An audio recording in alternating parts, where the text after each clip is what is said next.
Hello and welcome to Band of Badgers. My name's Joe and I am the DM for our Tomb of Annihilation campaign.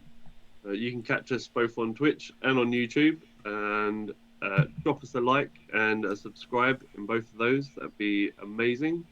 And if you've watched our last YouTube video where we talked through Seamus's character and built it in Hero Forge, we're going to be doing the same again, but this time with Kork or Chris, as he normally is referred as his to. character's called. Yeah. Chris, the half orc. Yeah. So yeah, we're going to ask him some questions and go through his character. And whilst we do so, Dave's going to be building it in Hero Forge. So yeah, Chris, tell us a little bit about your character, name and class. Hi, I'm Kork. So Kork is a 6.5-foot grey-skinned half-orc barbarian. His real name isn't Kork. He just can't pronounce his own real name. So it begins with K and kind of starts with Kork, but he can't pronounce the whole thing himself, so he just shortens it to Kork. He's got the kind of far traveller background, so he comes from a more distant land as well. Abandoned by his tribe when he was in his teens. So he's travelled over to what would be the west from where he came from, into kind of more civilised territory. So he... I'm just trying to think where to go. So I first created him when I joined a Lost Mines of Foundelver campaign with a group of friends, and they basically said they needed a tank. Okay. So I just went, all right. And I've always liked the idea of fantasy orcs, particularly in like the Warhammer universe. So I thought I wanted to create a full orc in this, but I was advised by the DM at the time that might be a bit difficult in terms of like social interactions, since you go through towns and full orcs are recognised as something terrible in the area. So he said, how about a half orc instead? Absolutely fine with that.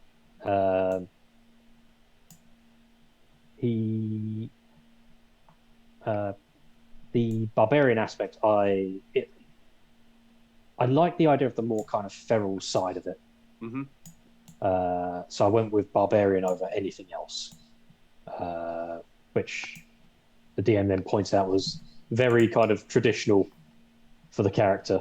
And I was just like, oh, fair enough. So Kork, I imagine that's not bad, actually. I don't imagine... in my head, Kork has almost like shaved sides with a kind of almost mohawk kind of thing going on. Yeah. Oh, all the Mohawks. Yeah, Mohawks are in right now. That's what I hear. Apparently so. That it is just how I imagined it, to be honest with you. That looks pretty good. His hair is quite... I've always thought of it as like a black kind of salt and pepper kind of thing. So black with a bit of white or grey in there. Kind of almost unkempt. That looks pretty good. He is... Ooh. Yeah, I've never considered him, because he's been quite distant from his own tribe and things like that. He's never had any kind of tattoos or markings on him or anything like that. When we get back to grey-skinned, let's have a look. What other hairs have we got?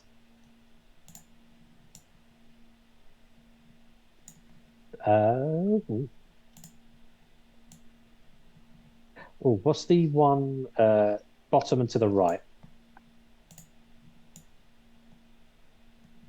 You know, that's not too bad for Kork and a half orc in general. Okay. That is what? What is that? Wow. Oh, awesome! That is. That's amazing. Is that a metal So- mohawk? Oh, It is a metal wow, that mohawk. is super cyberpunk, isn't it? Can you imagine being headbutted by that? I mean, he'd have to get Oh, pretty I- low as well. That I actually quite like that. That looks pretty good as well. Yeah. Do you want to go that one or bigger? Bigger? The original one, that one, I Bigger. think. Oh, you've said bigger, okay. I was That's just like, bigger. is bigger an I option? like that one. It's a bit more unkempt and a bit more wily. That's actually really good. I did not imagine that. Well, you got, oh, there you go. Oh, Ah, there we go. Why Oh, not? Why look not at both? that. Yeah. Why not both? Why It's not the mullet, both? mullet hawk. Mullet Yeah. hawk there, isn't it? Yeah. You got It's amazing. a head one or that one. That's a mane. You got an entire Yeah. oh mane let's go with the there. main. Let's go with the main. Let's go with the main. Excellent work. All right. So like I was saying before, with like skin tone as well. He is grey. Okay. So yeah, Kork, obviously a character I've brought over. That's awesome. Oh wow, and white. That's that looks badass. Oh, that's completely thrown me from what I was about to say. So I brought him over, so the Lost Mines of Fandelver campaign. We got about a third of the way or halfway through that before the kind of campaign fell apart a little bit. But I've always carried over. Because I reintroduced him into another series of campaigns that we've been myself, Joe, and Matt have been doing, where he again carried over as pretty much the exact same kind of character. Kork is kind-hearted, not like feral appearance, but not actually massively feral. Is there any kind of stubble kind of? Not stubble as I don't think such. stubble is there. No. And you got a variety of beards. But no, I don't think it's. Okay. You don't No, really that's get stubble as absolutely- such. Look, let's keep him fresh-faced. I quite like that. The white You know, hair is quite inspiring. I sort of said that Cork's almost got like childlike qualities at times. There was just because of how I based a lot of Kork's original characters based on how stuff went in the original Fandelver campaign, and there was a point where we were in a pub, and not to spoil too much in that campaign, there was different characters to interact with, and one of them was a child, and I think the DM made the child kind of come up to Kork because part of the Far Traveler thing is he's people are intrigued by him and the way he looks because he's come from a far out land. So nice two-hand axes. So this child came up to him, and I just had Kork almost take on a group-like quality of the child, where he's just very friendly while having a big mug of beer and not actually trying to offer beer to the child or anything like that. And he got a little bit of information out of it, which led to the tavern owner, which was quite Nice. excellent. Wow! So that's just Kork holding two Yeah, why have one beer when you can have two? 2 tankards. two tankards. Excellent. Is that a railgun? That's a nit. Going full Yes. Now we're This talking. is. orc. This Yeah, is. Oh, look at that thing. that's like a BFG. So Joe, we're introducing this into Tomb of Annihilation. Kork has a hand cannon. Yeah, this is now canon. Yep. Yeah, literally. Yeah. Oh, yes. So So with regards Yeah, to go on. like your timeline as well, we were trying to figure out a Kork timeline with regards to all of this, and I think the best that we came up with is that it's either some sort of quantum leap type thing or a Doctor Who type effort. yeah. So my favourite one is Kork is Ace Rimmer. Basically, every time Kork is about to die, he goes and finds another Kork, and that sprang up from our Friends campaign, where we went through the Tarask, Yes. and Kork picked up a Berserkers, which basically, if he was attuned to it, whenever he took damage, he has chances of just hurting his friends in a rage. So I was just like, that's not what I want for Kork. So our DM offered us the opportunity to trade in any artifacts we got for different ones on a D100 roll. So I did that. So broken.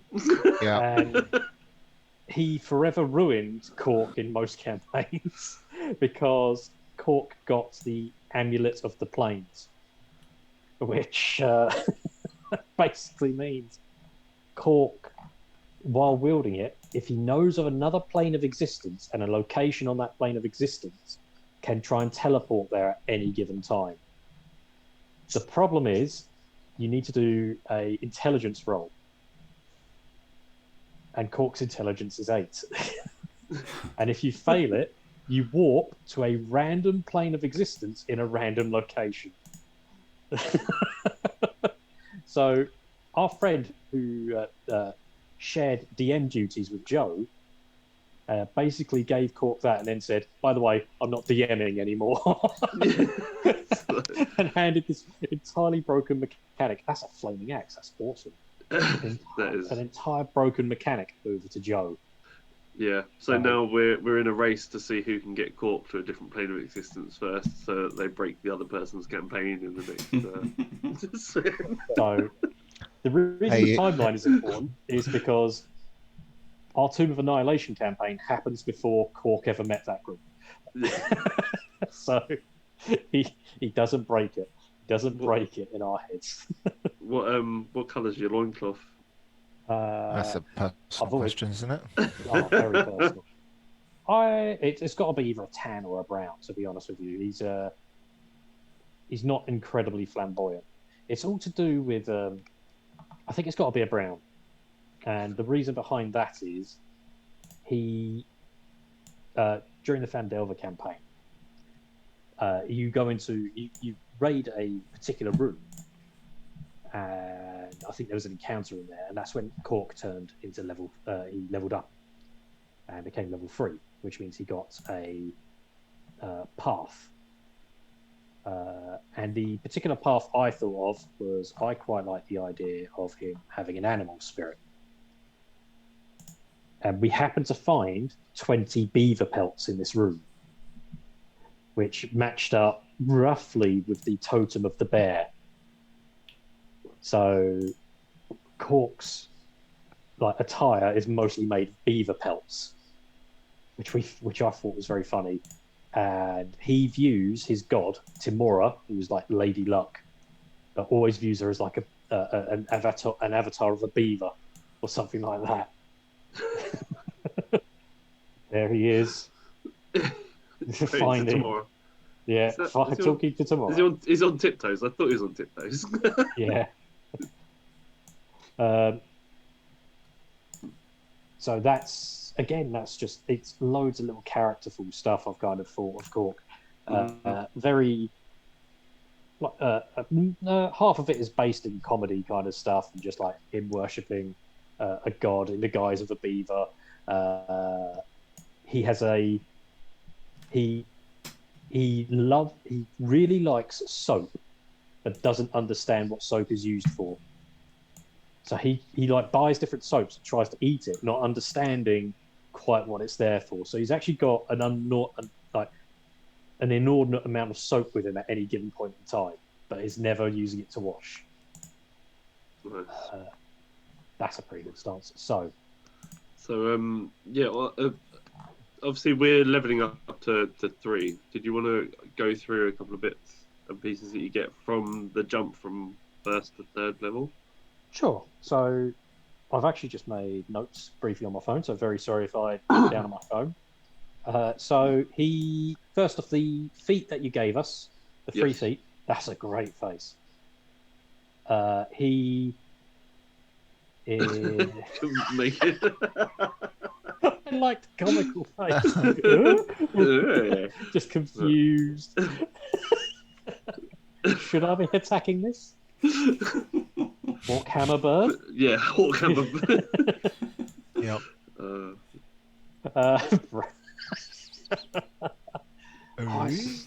Oh, wow. Oh, wow. That's great. I like that. The wide open mouth is brilliant. So, the feat you gave us, I went with Great Weapon Master. So that has two things. It's got a passive element, which means whenever Kork gets a critical hit or kills a monster, he gets a bonus attack. Mm-hmm.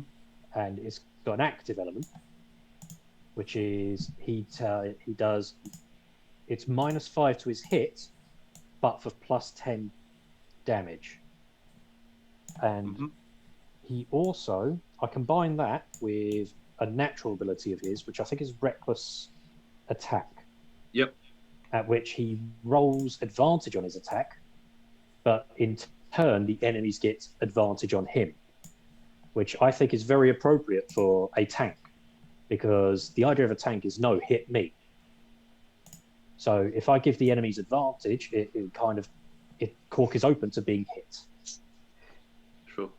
So you double that with, I'm just trying to think, what else does he get at second level? Second level is where he gets Reckless Swing. He also gets advantage on dexterity saves against things he can see. Very handy. The third level jump is where he becomes, and I'm following my kind of original path where Kork in our other campaign made it to level 10 and is still trucking. I've given Kork he's going down the bear path, which for him is beaver. What that is it's a very tanky build. It basically means that when he's enraged, Kork takes half damage from every source damage except for psychic. Which, again, with him trying to allow enemies to hit him with advantage, means he's taking half damage from everywhere. He's being the tankiest Kork can be. Yeah, so he's very much frontline, try and engage as many things as possible and take the flak. And he's been very successful with that to different degrees. It's nearly gotten him killed several times. He's also done very well at holding off several enemies at different times as well. So really what I've got when I hit level 3 is my... Kork don't know. is my key abilities.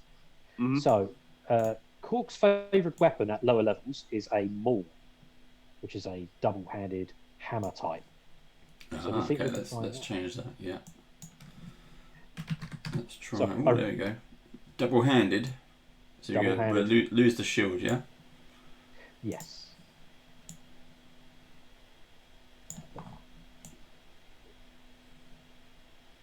That's a great-looking maul. What are the others you've got just below it? The one with the spiky bits. Down one. That's a good standard one. That is Thor's hammer type effort. That's way too expensive for. Yeah. That's too expensive for Kork at this level. Yeah. Oh, that's like a dwarven one. What about big mallet? Jesus Christ. Oh, I like that. I think let's go with the top one, only because it's got that barbaric element. I think the half of it is wood. Somehow the stone has teeth. Yeah. Why not? No, it's a spine, so it's actually got like an entire creature's body buried in that somehow. So it's a jawbone of an earth elemental. Yeah, there you go. Oh, awesome. All right. I like that. That looks pretty awesome.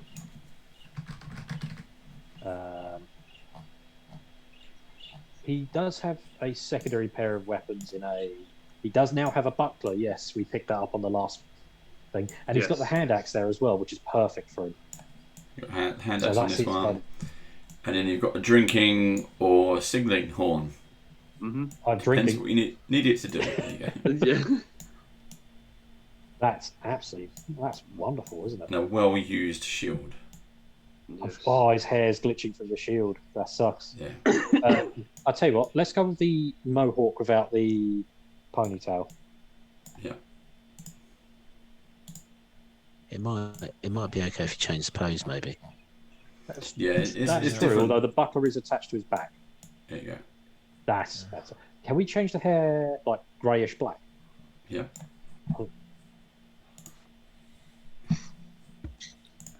So another thing that you get at level 3 is an additional rage, but as of yet you haven't actually used the rage, have you?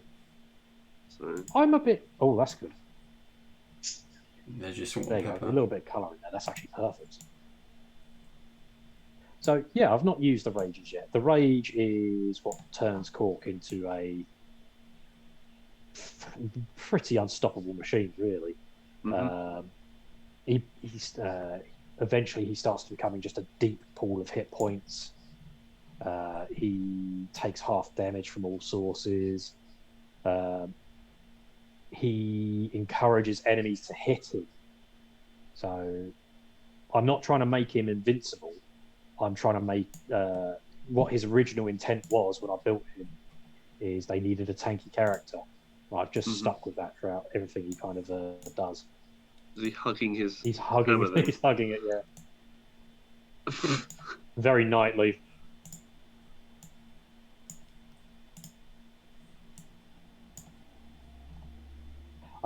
I'd never thought about Kork with a circlet on his head, but I think it's a brilliant little bit of detail, actually. Oh. No. No. And that's the death shot. Yeah. That's the zombie Kork. That's the one that'll be needed at some point, I'm sure. So, so How am I Chris, going to retcon that? we just did my character a kind of creation or whatever, and so your Kork is joining Seamus on this adventure. But why is Kork? What's Kork getting out of this? Why is Kork? Why did he pick up the advert? Kork is on the outside of things relatively simple. It was an opportunity for adventure for Kork and to go to a distant land, or a relatively distant land, 15 days of travel on boat. And that's something that Kork is. He's very much a traveller. It's his your kind of default background of or that you can choose was far traveller. So for him, it's travelling. It's something unique. He's not someone that massively understands the concept of gold. It always paints Kork as someone that's very simple on the outside. And it's fun to play off that. But there is actually a level of cunning to him as well. Okay. In one of the previous missions, campaigns we ran, Kork was very effective actually with rope. And he has been multiple times. He uses it to tie. He's used it to tie enemies up. He's used it to tie what was like a mind flayer type enemy who was levitating and pull them down to the ground. He then tied them. We spoke about this a little bit, in fact, in the previous video where we had a Matt played a halfling when we were fighting that mind flayer, and Kork did the X-Men fastball special with him, and wrapped a rope around the halfling, threw him at the mind flayer. The halfling grabbed on, tied the mind flayer up, and then Kork was just doing tug of war. Eventually, the mind flayer was actually stronger than Kork, lifted him up, but Kork was still holding on the rope.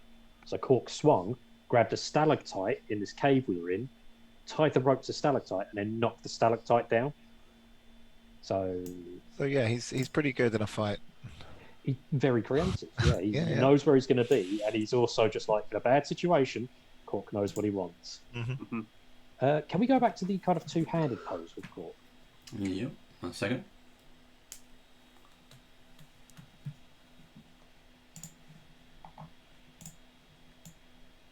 Kork, obviously, as a barbarian, gets unarmored defense. So that looks pretty good, doesn't it?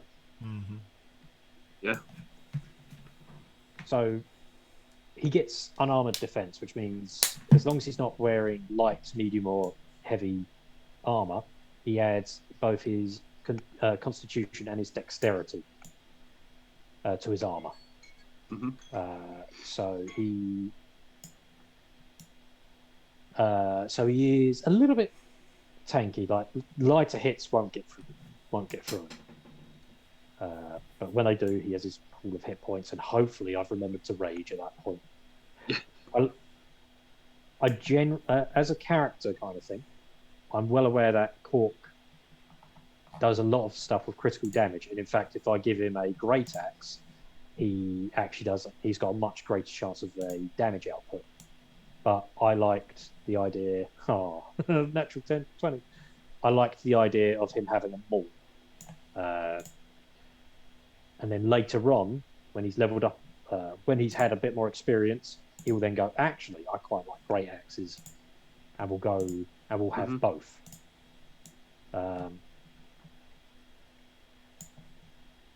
Total's pretty good. Let's have a look. What other items have we got for him?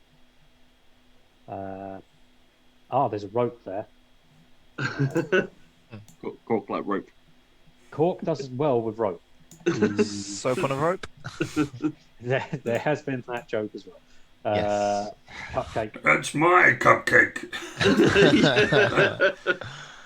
Kork doesn't share food. Kork's pretty good with sharing food. He tried to share the bird leg. My rubber ducky. Yeah, Kork. Imagine if there was a bar of soap. Kork hit duck. Cool. That's pretty good. Oh yeah. Giving him like a bit of a battle torn up kind of. Is that an anteater or a beaver? Not there. That's a badger. That was a badger. There's a squirrel. Squirrel.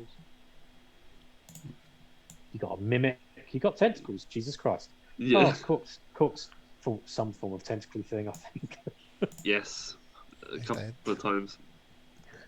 Yeah. There's a medical kit there. Jesus. Yeah, mushrooms. There's all sorts, isn't there? Yeah. This does so many cool little things on there. Yeah. Baby dragon. Oh, actually, that's where his original campaign ended. We were fighting or preparing to fight a dragon, and then it just two of our players dropped out, and we never really got back to going forward the dragon. So, in Kork's backstory, he lost his friends. doesn't explicitly say where. He just did. Oh, that's grim. But yeah, so like I asked Matt, have you got any plans to dip into any other classes, or is it just going to be pure sort of barbarian? Mostly barbarian. I did think for fighter for a little bit, but I know what level 20 barbarian kind of looks like, to be honest with you. I've seen what it does to the stats, which just makes me laugh. So I'm going to focus purely on barbarian for Kork. Cool. Do you think that's a good representation of what Kork looks like? I think so. Look at this awesome. one. All right. Look at that pose as well. Yes. Yeah. Perfect. All right. Cool. Well. Okay, let's save him. Yeah. Brilliant. Well, thanks for watching, everybody. Again, you can catch us at, on YouTube at Band of Badgers. Drop a subscribe there, and also on Twitch, twitch.tv/Band of Badgers. We're streaming every Thursday night and every alternate Friday. So again, subscribe on there so you get your notifications as well. And that does look amazing. So thank you. Take care, guys, and we'll see you again soon. Bye. Cheers, then. There you are. Kork says bye.